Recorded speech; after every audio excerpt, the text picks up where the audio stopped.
Perkenalkan, nama saya Regina Ayu Luis. Saya dari kelas Manajemen kelas Sabtu siang dari Universitas Dian Nusantara.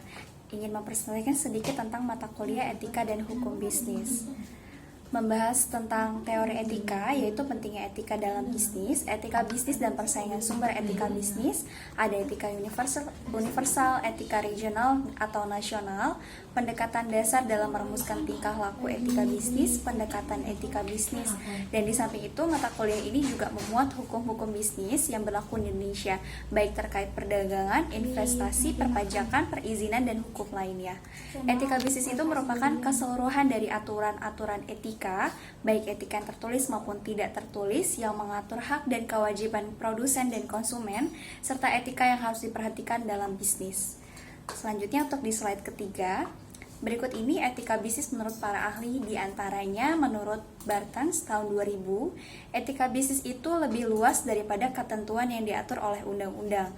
Bahkan etika bisnis merupakan standar yang lebih tinggi jika dibandingkan dengan standar minimum ketentuan hukum. Karena dalam kegiatan atau kegiatan bisnis biasanya seringkali menemukan gray area yang tidak diatur oleh ketentuan hukum.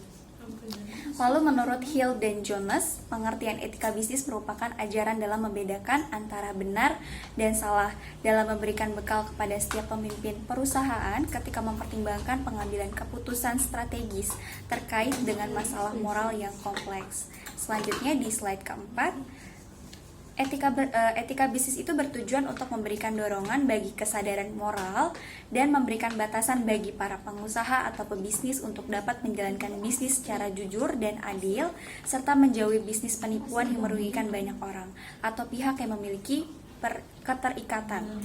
Selain itu, etika bisnis mempunyai tujuan agar bisnis dapat dijalankan dan dicetuskan seadil-adilnya dan sesuai dengan peraturan perundang-undangan yang telah disepakati. Untuk slide 5, prinsip etika bisnis itu adalah kejujuran. Etika bisnis, para pebisnis dituntut untuk memiliki prinsip kejujuran agar mendapatkan kunci kesuksesan yang bertahan lama. Jika ada pengusaha yang tidak jujur atau curang, kemungkinan besar tidak akan ada pelaku usaha yang mau bekerja sama. Untuk selanjutnya di slide 6, prinsip etika bisnis itu berfungsi sebagai pedoman bagi para pemimpin dan sejumlah karyawan. Berikut beberapa contoh dari prinsip etika bisnis. Yang pertama itu ada integritas. Integritas itu kapanpun ada tekanan besar untuk melakukan yang benar dan tidak, prinsip etika bisnis akan menjadi pedoman. Pimpinan dan karyawan hanya perlu menunjukkan keberanian dan integritas pribadi untuk melakukan apa yang benar. Karenanya, etika bisnis itu barulah tegak dan hormat. Ini akan diperjuangkan dalam memutuskan apa yang dianggap benar atau tidak, sehingga hal ini yang akan melahirkan integritas dalam bekerja dan berprofesi. Yang kedua itu ada loyalitas. Kalau untuk loyalitas ini untuk mendapatkan kepercayaan. Jadi dibutuhkan loyalitas. Untuk mendapatkannya memang perlu adanya persahabatan atau hubungan. Hubungan persahabatan ini sangat diperlukan di masa-masa sulit. Loyalitas akan diperoleh dengan dukungan dan dedikasi tugas yang ada. Selanjutnya ada kejujuran. Setiap orang yang ada di perusahaan harus menjaga sikap jujurnya ketika menghadapi rutinitas pekerjaannya. Mereka juga harus jujur dan tidak menipu atau menyesatkan informasi kepada orang lain. Yang keempat ada menghormati dan peduli. Ini adalah dua bentuk perilaku yang berbeda dalam organisasi, tapi mereka bisa berjalan bersama. Itu sebabnya mereka ditempatkan di bawah satu prinsip. Ketika seorang eksekutif beretika, dia berbelas kasih, baik hati dan perhatian. Pemimpin perlu menunjukkan rasa hormat terhadap martabat, privasi, otonomi, dan hak karyawan. Dan yang terakhir ini ada keadilan ya teman-teman. Kepemimpinan perusahaan tidak harus adil dalam segala hal. Meski begitu, pimpinan tidak boleh salah menggunakan kekuatannya.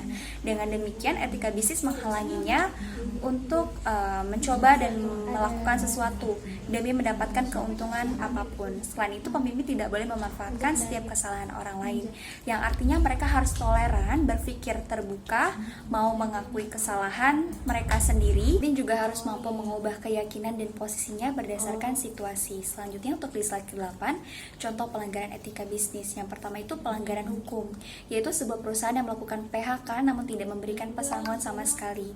Dan yang kedua itu ada pelanggaran kejujuran, yaitu perusahaan yang dapat dikatakan berhasil terhadap kejujuran agar mereka tidak memberikan harga yang sejujur-jujurnya kepada konsumen, serta kualitas-kualitas dan barang yang ditawarkannya. Ada pelanggaran empati dan pelanggaran transparansi juga. Selanjutnya untuk di slide 9, dalam menjalankan sebuah bisnis, setiap pemilik usaha harus menjadi panutan bagi orang lain, yaitu mampu menangani tanggung jawab dan menyadari peluang sesuai dengan tanggung jawab dari jabatannya. Salah satunya dengan memastikan bisnis dapat berjalan dengan baik. Tadi adalah sedikit pemaparan yang dapat saya sampaikan tentang etika dan hukum bisnis. Kurang lebihnya saya mohon maaf. Sekali lagi terima kasih banyak. Selamat siang.